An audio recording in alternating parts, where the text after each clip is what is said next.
aí, pessoal, boa noite! Vamos começar mais um Ponto G para você. Ponto G que vai ao ar todas segundas e quintas pela TV Gazeta GNM Gazeta Norte Mineira. Em Montes Claros, canal 2.1. Em Nova Porteirinha e Janaúba, 26.1.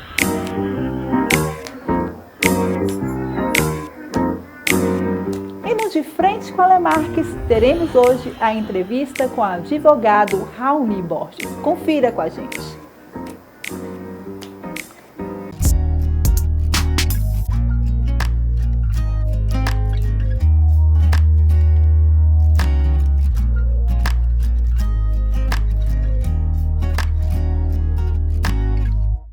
E aí, pessoal, vamos começar mais um programa Ponto G para você aí de casa.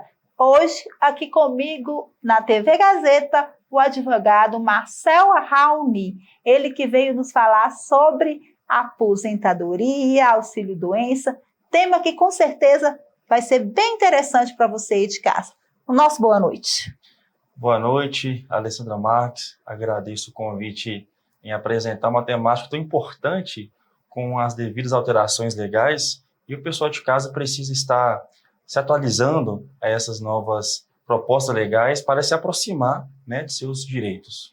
Então, eu queria saber primeiramente quem tem aí direito à aposentadoria e também ao auxílio-doença. Eu sei também que agora a visão monocular, desde o ano passado, teve uma diferenciação aí. E eu queria que você falasse para a gente. E para o pessoal de casa, com certeza.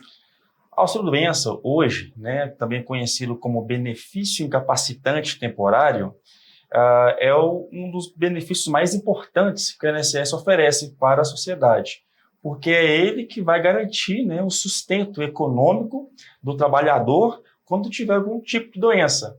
Então, o auxílio-doença é uma oferta, né, de caráter alimentar que quando este trabalhador, então, o contribuinte, não tiver condições de trabalhar em razão de alguma doença que incapacita para o seu trabalho, essa contraprestação ela é efetivada justamente neste período em que ele ainda não tem condições de voltar a trabalhar. O trabalhador que tem acesso a este benefício, existem alguns requisitos. A primeira coisa que o pessoal confunde pouco: doença é suficiente para garantir o auxílio-doença? Não. Não basta ter doença, tem que ser uma doença incapacitante. Não é à toa que na perícia médica que acontece tanto no INSS bem como também na Justiça Federal, tem a data do início da doença e a data de início de incapacidade. Então, o pessoal tem que entender que a doença tem que gerar uma incapacidade. Logo, perguntando ao seu médico: doutor, qual que é o início da minha incapacidade? Porque eu já tenho essa doença faz tempo. É isso que te vai deixar mais próximo de uma aprovação pericial. Carência, Alessandra, muito importante ser dito também. O auxílio-doença ele requer um período mínimo de carência de 12 meses, porque a Previdência Social, que inclusive nesse mês de janeiro completou 100 anos de atividade, ela é de caráter preventivo. Então, a lei gostaria que o trabalhador já contribuísse ainda de uma forma preventiva, para caso tenha uma doença incapacitante, há o afastamento. Então, essa carência de 12 meses, após este período, estará garantindo a qualidade segurada, que então te dá a garantia de gozar desses benefícios, né, incapacitante. Importante dizer também a respeito sobre o auxílio-doença, quanto ao laudo pericial, quanto à documentação médica que será apresentada. Sabe-se que o processo administrativo, ou seja, aquele 135, a plataforma do Meu INSS, até mesmo na própria agência em que o próprio cidadão vai lá, solicita, muitas das vezes as instruções são poucas, né? São rasas demais. É importante entender que a documentação tem que estar atualizada, relatório médico, exames médicos, laudos médicos, lembrando que tem que constar o CID, que é o Código Internacional de Doença, informando ali qual que é o diagnóstico e, claro, pessoal, a previsão de incapacidade laboral.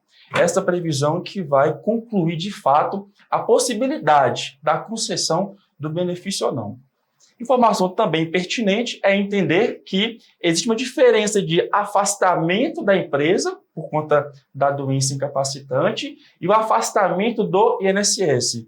Uma forma mais simples, menos técnica, os primeiros 15 dias quem paga é a empresa. A empresa é responsável por isso, em razão daquela contribuição que você já faz, né, ao longo do seu trabalho. 16º dia em diante, tem empresa, Alessandra, que já agenda a perícia médica para o próprio funcionário. Mas se a empresa não fizer isso, o próprio trabalhador pode procurar no telefone 135 ou então nas plataformas digitais que a Previdência dispõe, o aplicativo do INSS, ou procurar um profissional da advocacia especializada que irá então montar um processo administrativo já com data da perícia médica, a partir do 16º dia em diante. E quem não tem vínculo trabalhista, ou no caso, paga o INSS à parte, como é que fica essa pessoa? O famoso carnezinho. Marcel e Alessandra não trabalham, carteira assinada, está em branco, está liso, mas todo mês estou pagando meu carnê. Como é que funciona?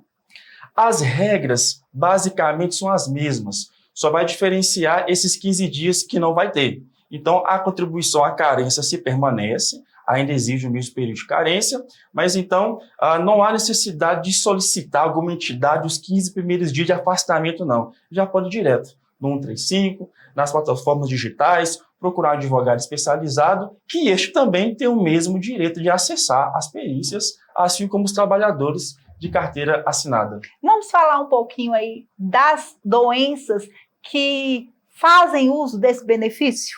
Perfeito. Marcel, existe alguma lista de doença? A minha vizinha com problema bursite, lombar, conseguiu passar, outra não conseguiu. O que nós, advogados especialistas, dizemos é o seguinte: não existe uma doença específica que garante a aprovação. Existe uma incapacidade correlacionada ao trabalho. Às vezes tem algum trabalhador, um pedreiro, uma atividade de mão de obra mais braçal, mais físico, que a determinada doença incapacitante para ele já é o suficiente para passar na perícia. Mas essa mesma doença, essa mesma capacidade para uma recepcionista, telefonista, infelizmente não impede tanto. Então, na verdade, o que eu gostaria de levar para dentro de casa, não se preocupe com o tipo de doença. Procure seu médico: doutor, estou com a doença tal, consigo trabalhar sim ou não? Posso trabalhar de maneira segura e satisfatória, mantendo a qualidade de trabalho e a minha qualidade de vida? Olha, infelizmente, um desses aqui não vai dar, não. Incapacidade. Pega o relatório médico e apresenta ao perito. Então, não precisa se agarrar ao que tipo de doença aprova. Se agarra o seu trabalho é esse, a sua incapacidade é essa. Elas se uniram, se encaixou e uma limita a continuidade da outra, tem direito a passar na perícia. Importante ressaltar, Alessandra, que existe sim uma lista de doenças que dispensa aquela referida carência que eu citei. Não há necessidade das 12, não. Precisa pelo menos uma única filiação. Como é que a gente filia pela primeira vez? Um mês de carteira assinada, um carnezinho pago, por exemplo, correto? Essas doenças que irão surgir posteriormente, né, dispensa a carência. Aí tem uma lista que é altamente atualizada com o passar do tempo, mas uma delas, hanseníase, AIDS, cegueira total, câncer, alienação mental, então paralisia irreversível. Então, existem algumas doenças específicas que, de fato, dispensa esta carência. Mas aquele contribuinte, no carnezinho, pagando todo mês bonitinho, o trabalhador de carteira assinada, não preocupa com a doença específica X que a minha vizinha conseguiu aposentar, não. Procure seu médico, fundamente em relatórios médicos, marque uma perícia médica e apresente a sua dificuldade de trabalhar para você conseguir passar na perícia. Destacando também que, muitas das vezes, essa capacidade de trabalhar, muitos trabalham, Alessandra, não porque tem condições, né? Não porque pode, é porque precisa. Doutor, como é que funciona? Como é que eu vou esperar 3, 9, 10 meses de processo no INSS? E nesse período aí a empresa me pagou 15 dias, eu não posso voltar a trabalhar. Se eu voltar a trabalhar, dar continuidade no meu trabalho, mas também não posso esperar. Como é que funciona? Então é muito importante, senhoras e senhores, que muitas das vezes terão a oportunidade de voltar a trabalhar, mas na perícia tem que ser dito. peça ao seu médico para colocar de uma maneira mais clara que a atividade que você exerce atualmente, muitas das vezes, é porque você precisa. Tem que colocar comida na mesa. Como é que funciona um trabalhador que fica 3 até 12 meses de processo sem ter, né, uma sustentabilidade econômica dentro de casa? Eu citei no início a questão da visão monocular. Sim. Essa questão da visão monocular sofreu umas alterações aí para a questão aí do auxílio e também da aposentadoria. Você poderia dar uma orientação aí para os telespectadores, porque de repente uma pessoa na sua casa pode estar passando por isso e nem sabe ainda que teve essa alteração do ano passado para cá. Perfeito. Primeira coisa, quem é a pessoa com deficiência visual monocular? Perca total de um só olho ou é a condição inferior de 20% de um só olho, ok? Marcelo, tem que perder total de olho? Não. Se um só olho tiver menos de 20%, a sua capacidade já é considerado monocular. Pronto, entregamos então o conceito de deficiente visual monocular.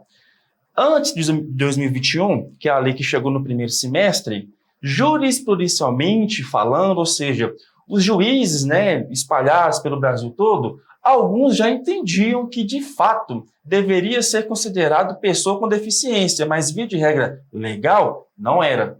Quem enxergava apenas de um olho não era considerado pessoa com deficiência.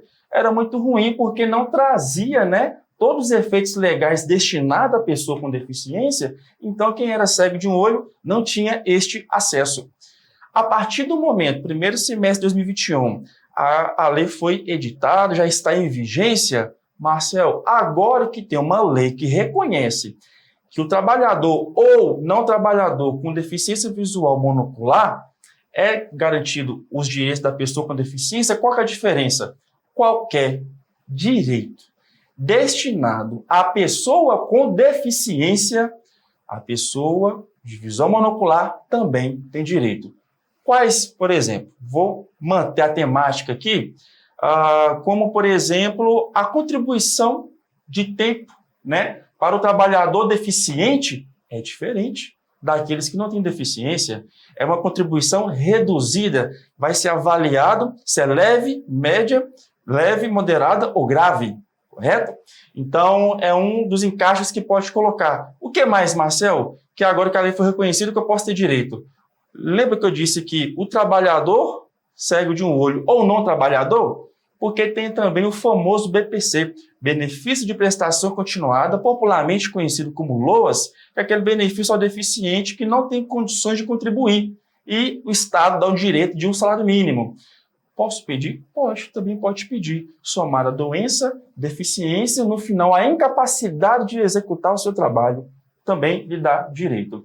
Então, aqueles que têm dentro de casa, na sua entidade familiar, ou conheça alguém que tem a perca total de um olho ou a diminuição, né, a capacidade de enxergar 20% a menos apenas em um olho, entenda que qualquer direito destinado à pessoa com deficiência, esta pessoa com deficiência visual monocular faz jus desse direito. Então, e se a pessoa que está agora nessa condição de visão monocular, pagou vários e vários anos de INSS, tem um tempo interessante, já tem uma idade que propicia aí a aposentadoria, como é que fica aí a questão dos cálculos desse Sim. INSS para essa pessoa no Sim. caso? A lei chegou, primeiro semestre de 2021, nasceu essa possibilidade de requerimento, então, de uma aposentadoria conforme a sua incapacidade, né? A sua limitação em razão da deficiência. Pronto, sinal verde, pode solicitar no INSS. Se for negado, que é o normal ser negado, acionar o judiciário. Perfeito. A dificuldade aqui não é necessariamente se eu posso entrar ou não. Quando que iniciou a sua deficiência monocular? Porque é comum ser adquirida no decorrer do trabalho. Então, é necessário, primeira coisa, chamar um profissional especializado nessa área para fazer o levantamento de todas as suas contribuições e entender qual período você estava com deficiência ou não estava. Com aquele período que você estava com a deficiência, ele será acreditado e contabilizado de uma forma especial, reduzida. Então, sim, está na categoria de uma contagem de tempo especial após a lei. mas não posso garantir aqui que todos terão esse direito, sem antes apresentar, comprovar que durante esse mês de contribuição, esses períodos levantados, a pessoa tem que comprovar que estava já com a deficiência visual monocular, porque é muito comum naquela época, né, década de 80, 90, enfim, não precisa estabelecer, porque a cada mês tem uma atualidade na da Previdência, mas a dificuldade que eu vejo nos tribunais é a comprovação, né? Então tem que ir no posto médico, levantar os prontuários. Exames que, por exemplo, a pessoa já fez. Isso, não é porque isso? agora, com essa inclusão da pessoa com deficiência na sociedade, hoje é comum a empresa, né, até divulgar, contrata-se pessoas com deficiência. Hoje, quando a pessoa entra na empresa, já tem até uma qualificação que está ocupando a vaga. Isso é uma prova legal. Mas isso lá em 1996, a empresa não anotava se o funcionário era deficiente ou não. Então, a dificuldade, né, deu o sinal verde para acessar o seu pedido, mas a dificuldade está na comprovação. Então, levanta, né, esse documento, que é o CNIS, que é o suficientemente para acessar esse período de contribuições, e, correlacionado a isso, levantar a documentação médica que possa ser comprovada. É claro que existe, né, deficiências visuais monoculares, que hoje o perito pode afirmar que é de nascença, né, já nasceu com a sua característica visual. Mas aquela adquirida? Exatamente. Eu posso dizer assim, adquirida? Sim, com o passar dos anos? Exatamente. Então, mas nós não gostamos de chegar no judiciário e contar apenas, né, com a perícia médica. É interessante ter uma boa formação processual, instrução processual, para que também seja um documento, porque a perícia médica é um documento, bem como o relatório médico do próprio autor do processo também é um documento que possa favorecer. Então, me conta aqui uma coisa. Então, importantíssimo, a pessoa está pautada por um laudo médico, né? Ter, assim, comprovações que realmente ela tem a debilidade, que essa debilidade, no caso, em termos gerais, ela vai atrapalhar no seu ramo de trabalho específico, né? No caso de outras doenças em gerais, e na questão da visão monocular, é importante você ter exames que comprovam isso, que vai deixar a pessoa bem pautada para poder estar requerindo aí seu benefício. Perfeito, certo? E tanto faz que ela já seja uma pessoa que já contribuiu, já tenha vários anos de contribuição no passado, ou que ela possa também não ter contribuído nada, requerer pelo LOAS, é outra oportunidade, né, que a justiça dá, posso dizer assim, para aquela pessoa que está precisando desse benefício? Sim, sim. Perfeito, muito bem resumido. É interessante acrescentar informação que, Marcel, sou cego de um olho, posso aposentar por invalidez? Pessoal, as regras que a lei determina, né, os requisitos para o auxílio-doença, se permanece da mesma forma para que também visão monocular. Qual que é aquela regrinha básica da incapacidade? A deficiência visual monocular é uma doença? Ok, né? Tem a impossibilidade visual ali, relativa, correto. Mas impede de trabalhar? Tem que impedir. Então, não basta ser deficiente visual para conseguir uma aprovação de um afastamento aí do auxílio-doença ou aposentar por invalidez. Então, aquele que tiver, eu costumo falar que são dois paralelos que tem que se encontrar, trabalho e doença. Se você consegue tocar seu trabalho sem nenhum tipo de problema com a sua doença, os dois vão dar juntos e não tem nenhum problema e ninguém passa em perícia.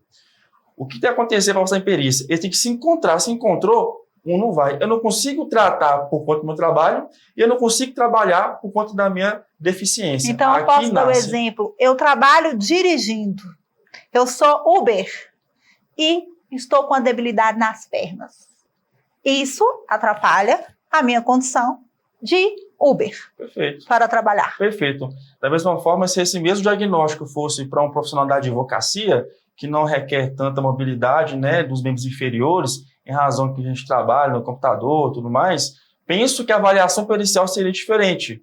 Um caso recente que foi citado na associação que a gente trabalha é uma professora de educação física que na locomoção do seu trabalho utilizava moto. E era constante a perca lateral do direito, era constante quedas de moto, porque a maior reclamação, a maior queixa da pessoa com deficiência visual monocular é a dificuldade de profundidade, né, de distância. Então, eles, de fato, uma boa parte desse diagnóstico limita essa circunferência, né? Essa visão periférica, ela é altamente limitada. Então, ela era obrigada a andar do lado esquerdo, porque já do lado direito, qualquer esquina que vinha, o esquerdo era acabando, exigia-se demais para não sofrer acidente. Conseguiu aposentar por invalidez, em razão da sua locomoção que ela utilizava o veículo automotivo. Então, traga o seu trabalho, mostre a sua limitação para a gente saber se é possível passar na perícia ou não. Não necessariamente que o monocular vai passar, né? Então, depende do seu trabalho, o que impede de você fazer, para então saber o resultado. Falar aí agora para a gente, doutor Raoni, sobre um recadinho básico que você queira dar aí para os telespectadores, assim que, né, você acha que talvez seria tão importante para chegar no pessoal aí de casa e que a gente, de repente, não fez essa colocação. Tudo bem. Há 10 anos, né, que milito aqui no norte de Minas, o que eu percebo claramente a grande dificuldade do cidadão acessar seu direito é a carência, é a falta de algumas medidas preventivas.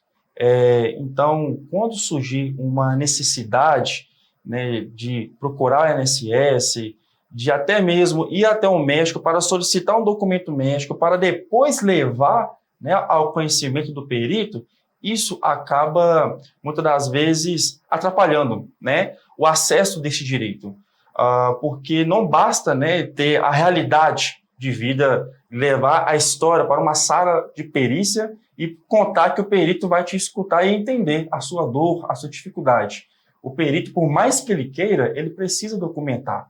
Então, a medida preventiva é que antes de qualquer decisão, qual médico procurar, qual especialidade procurar, qual o prazo, se relatório médico tem validade ou não, muitos têm essa dúvida. Devo marcar o INSS lá, a perícia lá, porque não precisa de advogado, se negar, procura advogado. Tem muita coisa que dá para ser muito bem sucedida se procurar um profissional especializado antes. Porque aí os profissionais de advocacia especializados conseguem já monitorar desde o início, conduzir o cliente, explicando, olha, o especialista dessa forma vai ser interessante para a senhora. Muitas das vezes, muitos procuram por um tipo de doença. Lendo na papelada ali, o advogado descobre que, não, peraí, tem uma outra incapacidade aqui, que existe um êxito maior em razão não só da aprovação que se tem, né, na região, mas por conhecer da matéria, por conhecer que até mesmo o tipo de perito que executa aquele trabalho.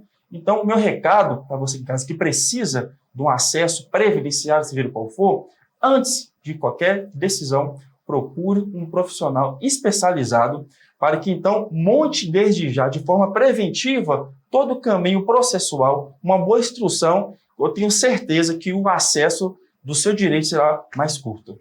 Então, para finalizar, eu quero perguntar para você o seguinte, com relação à idade, tempo de contribuição, alguma patologia que esteja associada, como que eu posso dizer para o pessoal aí de casa? Você hoje não tem idade, mas tem uma condição que te impossibilita trabalhar.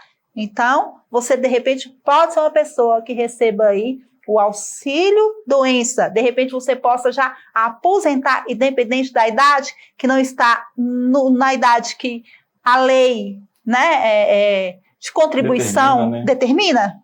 Perfeitamente possível. Perfeitamente possível. No aplicativo do INSS já tem até as opções, benefício por incapacidade temporária, permanente, enfim, não se preocupa com isso. Apresenta o relatório médico. Marcel, eu não tenho, né, os 180 meses de contribuições e tudo mais, eu tenho só 2 anos de carteira assinada, tenho só 3 anos, né? Se o perito entender que trata-se de uma doença incapacitante definitiva, está aposentado por invalidez. Mesmo que não tenha a idade suficiente, mesmo que não tenha a contribuição suficiente para se aposentar por tempo de contribuição. Então, é possível, e tem muita pessoa nessa condição, com seus 22, 23 anos de idade, que infelizmente adquiriu uma doença incapacitante para a sua atividade habitual, ou seja, não pode trabalhar naquilo que sempre fez na vida, e, infelizmente, não tem condições de voltar ao trabalho. Eu costumo brincar nos atendimentos que o pedreiro que nasceu pedreiro não é obrigado a ser recepcionista e vice-versa. Então, você está incapaz na sua atividade habitual, de caráter definitivo, o perito ele tem a competência de já se colocar como aposentado por invalidez. É comum que não coloque. Procura um profissional especialista que vai fazer a conversão para então a invalidez. Raoni, o papo realmente estava tão bom, que eu acho que a gente foi até além aí dos nossos minutos. Mas com certeza o pessoal de casa já teve aquela ideia do que a informação é importante para você chegar aí no que você necessita. Sim, é isso, a sim. informação acho que tem que chegar ao pessoal de casa, às pessoas, né? Para saberem que existem seus direitos e seus deveres. Sim. Então, cumpra o seu dever, né? Se tem condição, pagar direitinho, mesmo que não esteja, né, um vínculo empregatício, Sim. mas procure, então, pagar um carnezinho, como Sim. você falou, né? Como você referiu aí, mas faça jus o que é de fato o que você tem, a justiça Isso. te dá, né? O que a lei vigora aí para você. E com isso, procure alguém que possa te orientar para poder formalizar o seu direito de forma mais eficaz e que seja que chegue até o seu objetivo e o que você necessita no momento. É assim que eu posso dizer, Perfeito. doutor? Exatamente. O objetivo é, de fato, encurtar, né, o direito da justiça e o acesso até o cidadão. Esse que é o objetivo. E a gente aqui agradece a presença do Dr. Raoni Borges, que com muito carinho e atenção veio presentear a gente aqui nessa noite para falar aí para os nossos telespectadores. Vamos agora de Sexualidade Sem Neura com a doutora Aline Carvalho. Ela também tem um recado importante para vocês de casa. Segue com a gente.